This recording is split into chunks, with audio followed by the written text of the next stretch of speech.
Nayman sizin kellelerinizden kule yapacak. Daha bu da son sözümüzdür. Her an 10 nökeri biçmeden düşmer. Yaptığınız hatalar yüzünden bedelin en ağır bedeli. Hayır babasına varmış. Zihn bir şey daha var. Kibirlilerin sonu her daim mezimet olur. Bana hatun Firik hatunu derdeste. Olduğu yeri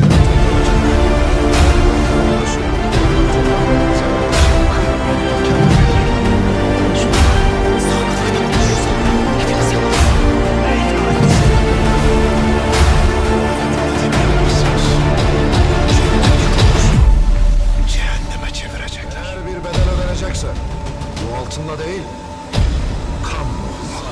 Hiç kendinden güce boyun eğer mi? Deniz görmemiş mi?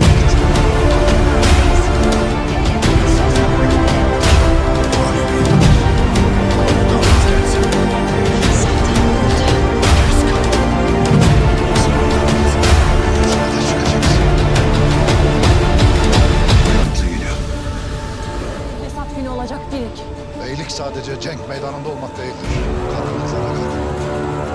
Herkes öldüğünde alnında kalmaz. Bilirsin. Sen kimsin? Sizlerin sonu. Nayman.